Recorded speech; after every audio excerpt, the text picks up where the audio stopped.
We're joined this morning by Paul Copioli and Cassidy Elwell. Thanks for joining us this morning, guys. Thanks for having us. Thank you.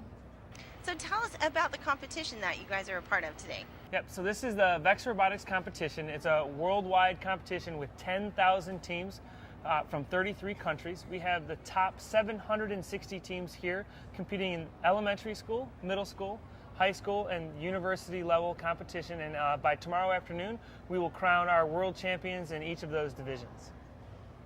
Now, Cassidy, tell us, where did you build and test your robot? We build and test our robot at our school, and we've done it since summer, so it's been a long year. We're actually a first-year team, so we were new at experiencing the whole ropes of VEX, but we visited last year, so we kind of have an idea. So tell me, what got your interest in the robotics?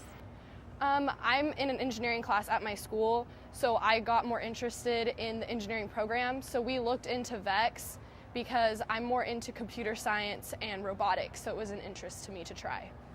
So Paul, what's the value of this competition and why is VEX so committed to it? So it's really quite simple to us.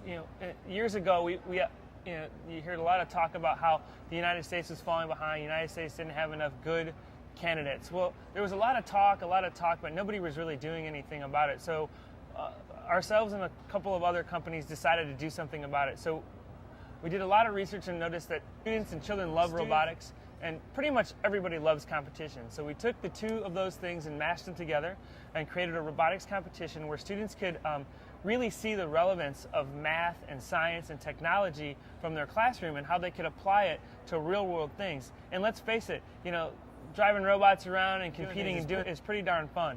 So the high intensity aspect of sports, taking the learning aspect, really get kids interested. And really the bottom line for us is we want to get those kids who really didn't think they would be good at this or didn't think they were interested and get them interested in science and technology through this. And they don't necessarily have to go into robotics. That's really not the point. This is just the way we're doing it to get kids interested in all sorts of technical careers. And Cassidy, tell me, what's your experience been being at this world competition, seeing that it is your first year? Being a first-year team has been different, but a lot of people see our robot and we're a first-year team and how good we're doing.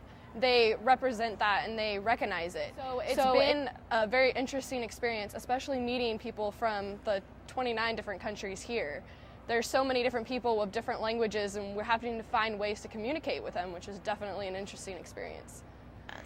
And what is your role on the team? My role on the team is I am coach and programmer. So I program the robot and all the autonomous, which is just the robot doing it on its own, those modes, and also I coach both of the drivers on what to do. Okay. And what would you say to any other kids that may be interested? Would this be something that you would encourage them to get into? I would definitely encourage them to get into it, especially at a young age. I got into it more in middle school, so I did get early on more than others, but definitely getting in at a younger age is going to help you understand it more and experience it more. So Paul, where can our viewers get more information? Yep, so actually this competition is being streamed live all weekend long at robotevents.com/championship, and you can find more information about the program in general at vex.com. Well, thank you guys so much for joining us this morning, and good luck in the competition. Thanks for having us.